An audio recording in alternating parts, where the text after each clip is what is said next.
early working on it. Gotcha. We're waiting for the proofs. We don't even have the proofs yet Yeah. from Elsevier. Like Yeah. this is very premature. The proofs haven't been approved yet. I haven't approved any version of the paper yet. So this pre-draft or this draft is incomplete because I haven't gone through it and approved anything yet. This is the senior author will proof. So that was Dr. Budoff, the senior author of the paper, on April 18th, saying that he hadn't seen any version of the paper. It was basically all preliminary data. He had to go through and correct mistakes potentially. And then this statement came out on April 22nd. Yeah, basically saying the opposite thing. It's that we have carefully reviewed the paper and it was published with full approval of everyone. And again, for context, paper on April 7th, his verbal statement, April 18th, and then this, April 22nd. You know, perhaps this is just drama and it doesn't really matter, but I think it does speak that the, one of the main authors of the previous paper, this is kind of a follow-up paper to the original KETO paper, has some degree of miscommunication with the other authors. And again, sometimes this happens. We've authored a paper also on lipids with many individuals, and we're not going to talk about it for a while because hopefully it gets accepted. But one important takeaway from this is don't have a disparaging or, maybe that's not the right word. Don't have a inconsistent statement when you're one author. Talk with the other authors of the paper, and even if there's some disagreement on how you presented it, then be consistent with it. Yeah, and I think it's sort of a misfortune that this is a sideshow that's happening, and perhaps this is overshadowing what the actual data showed, which I think is important.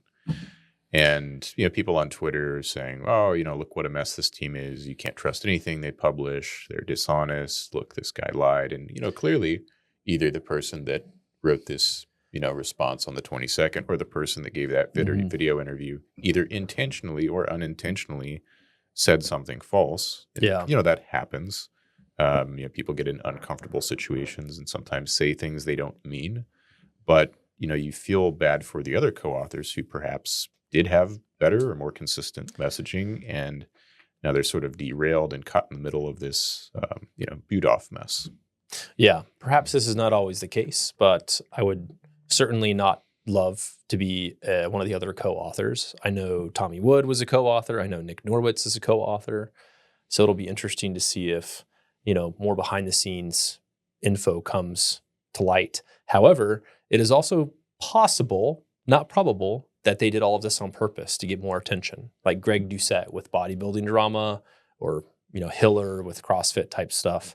Sometimes you purposely draw more drama and attention, and then the focus is off of what people should really care about, is whether ketogenic diets lead to plaque progression. So you're suggesting there are actually two Dr. Budoffs, which would be the most entertaining outcome. It's possible. He's cloned himself.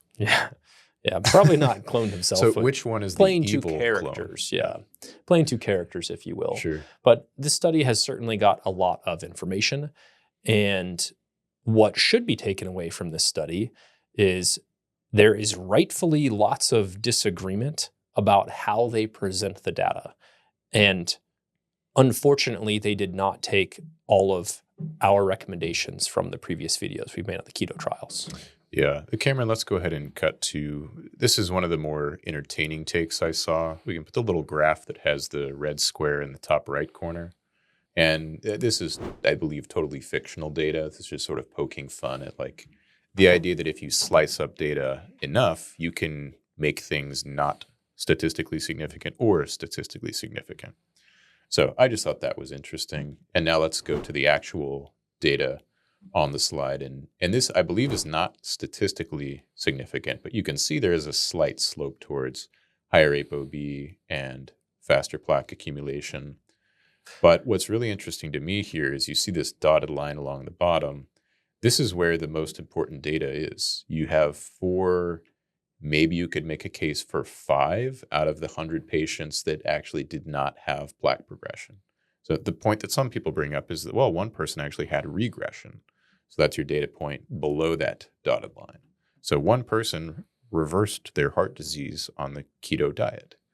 But this means that if you are even a lean mass hyperresponder with their very strict exclusion criteria, 95 or 96 of those people had plaque progression within 1 year. Yeah, this which is concerning. 1 year. So This is a very short time period. Can to we sum up this study with the word progress, as in plaque progression? Yeah.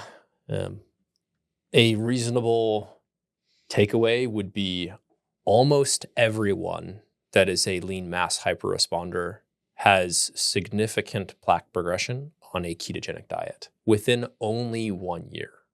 Yeah. And I think if you're sort of reading on the margins here, the other progress that's being made is that not everyone with exposure to risk factors needs perhaps medication intervention, right? So if you're one of these 5 people, 4 people, 5 people that's not having plaque progression, or your arteries actually got better year over year, what benefit would you have from a lipid lowering therapy if the ApoB is not contributing to that problem? Now you have to look at things like the carotids as well. There's not just one set of arteries in the body that go to the heart, but I think that's the real progress. Is it's going to be more individualized based on the imaging findings rather than, oh, you're a diabetic, you take a statin, or, oh, your LDL is above 100, you take a statin, these sorts of things. Yeah. Another takeaway would be, if someone ever runs a study like this again, which I bet they do, please measure more than change in total plaque volume, which is it's a good step. It's much better than a total plaque score and other metrics that have been looked at. But to get this total plaque volume in cubic millimeters, they could have easily put the change in the maximum greatest stenosis. They could have also put the change in the CAD-RAD score if they wanted to calculate one of those. Yeah. The total percent stenosis or max stenosis percentage, those are things that the Clearly technology they used gives them those numbers. And, thinking back to our first conversation about this study and things that would have changed when the preliminary data came out, I think their outcome actually matched my prediction. I was like, well, I think you're going to see people that already have plaque get more of it, and people with less plaque at baseline or no plaque, they're just not going to develop it. So, sort of genetic predisposition or protection from atherosclerosis. And it seems like that's what happened. But if you look at, let's say you looked at someone's, A1C, and you're like, well, the people with high baseline A1Cs are going to get sicker over the next year, and the people with lower baseline A1Cs are not going to get as sick over the next year. Yeah. You can kind of predict that sickness is going to beget sickness, or in theirs, I believe it says plaque begets plaque. Yeah, it's a good analogy. The other confounding variable, specifically in these lean mass hyperresponders that are studied, look at all of the ApoBs that are 150 and less. And you would think, wow, for an ApoB of 100 or 150, those changes in plaque volume aren't that much worse. They're still bad, but they're not that much worse than the people with very high ApoB. And one of the confounders here is, yes, these are all lean mass hyperresponders-ish. They at least met the inclusion criteria-ish on a good day. But those people, I would think, are at relatively higher body fats, or they really dieted down so they could be included in the study. And at the end, they're less keto and less lean. So they're probably the metabolically least healthy. So you're saying the lower ApoBs were the least metabolically healthy because they don't have such a profound, I called it like the liver freaks out, and maybe the people that, have this lean mass hyperresponder hypothesis don't like the term freaks out, but for lack of a better one, the liver sort of freaks out whenever you don't have those carbohydrates and it releases extra, ApoB and LDL. You have higher levels in the circulation. Yeah. I would bet decent money that those dots between 50 and 100 cubic millimeter non-calcified plaque volume change, I bet that those individuals between about 100 and 150 ApoB, if they did DEXA scans, they'd be above 15% body fat, or they'd have higher fasting insulins. They'd be less insulin sensitive. So that's a massive confounding variable, as everyone knows. So they're not, even if this did show a completely flat line and everyone was under 50 change in non-calcified plaque volume, I would still say, well, there's your confounding variable. You can't just make sure people are mostly metabolically healthy. You have to, equalize that across the different groups. Yeah.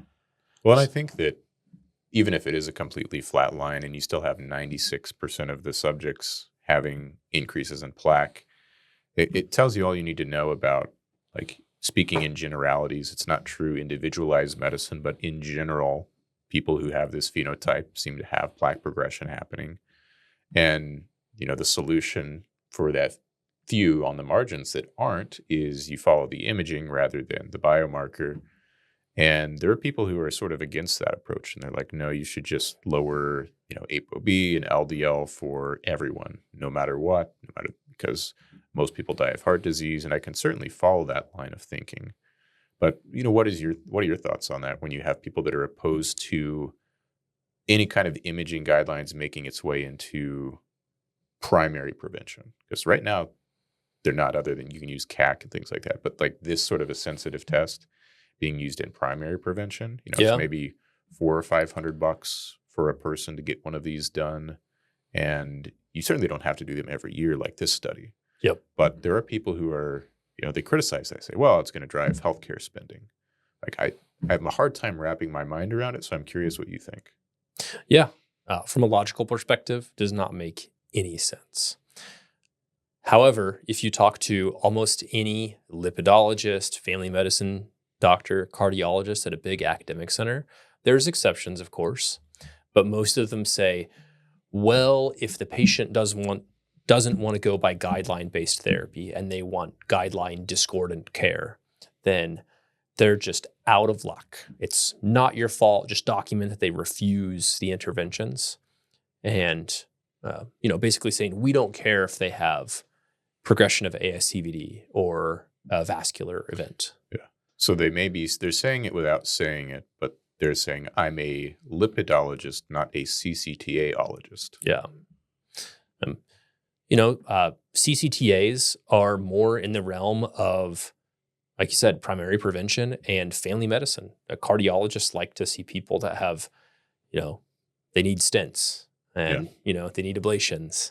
They don't like to see a difficult case that's going to take a lot of time, that might take an hour of shared decision-making, talking about the intricacies of various lipid-lowering therapies and other non-lipid-lowering therapies, whether it's colchicine or a diet and lifestyle intervention. The cardiologists do not want to spend their time doing that. It's not a highly billable thing in the current insurance model. And yes, I know that they have outcomes-based payments as well. But we also know that if you give the average person advice on diet or exercise during your physician visit, they do not improve it any. Yeah. And that's a problem, because it's the age-old question of how do you get people to do what you want them to do? Like, as a provider, you're trying to help them improve their health. And it's like, yes, move more, eat less. It works every time if you do it. Yeah.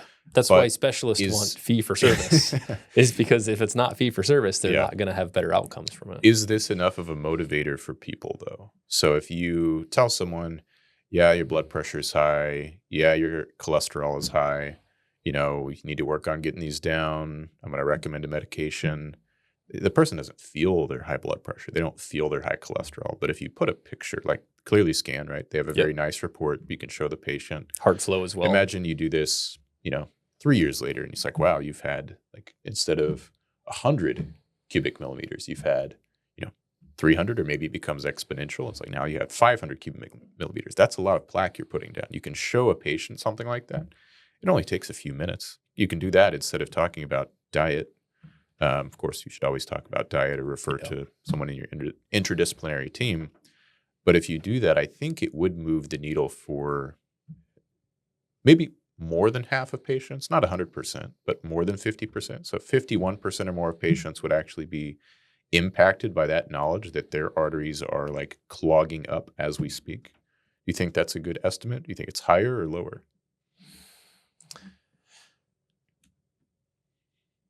That might be a good estimate. The other thought that I had is if you took a similar group, a similar cohort, and on the x-axis, instead, your ApoB was 40 to 70, 70 being the top end, how much better would it actually be? Perhaps the average would be closer to that 0 line than 35 or 40, but you would still have outliers that are higher and lower. So trying to get an idea of where their pre-test risk is pretty important for whatever group that you're looking at. Yeah, it would be interesting if you had, which, you can't get this data from the Miami Heart, but they would presumably have some people with lower ApoB in there. And if you could measure that change, or even see perhaps some more regression, which has been shown in like some of the PCSK9 plus statin trials, and that's pretty powerful. But we know that just because some people have regression, or the group has regression on average, doesn't mean that everyone in that group never has another cardiac problem. People still have events even on guideline directed therapy. Yeah, certainly. Well, we do want to thank the authors for putting this out, even if it wasn't what they thought the findings would be. I think that perhaps the very best outcome for them in the health space would have been, an effect that this LMHR phenotype was like magically protective and there was no plaque progression in any patients. Regressed plaque. Yeah, regression in every patient. That did not happen. It didn't happen. Pretty much every patient progressed. But yeah, it is great that they published it.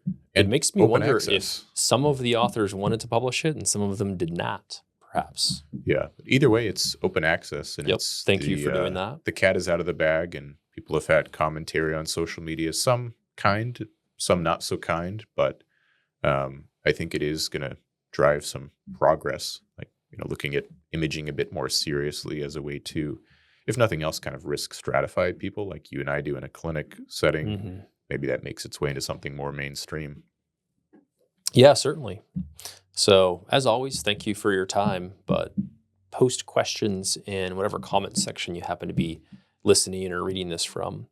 We'd love to do a follow-up to this and perhaps propose some areas for future study for repeatability, to look at plaque progression in ketogenic diets and others. Yeah. Thank you very much for your time. Thank you for watching. May God bless you with health and happiness.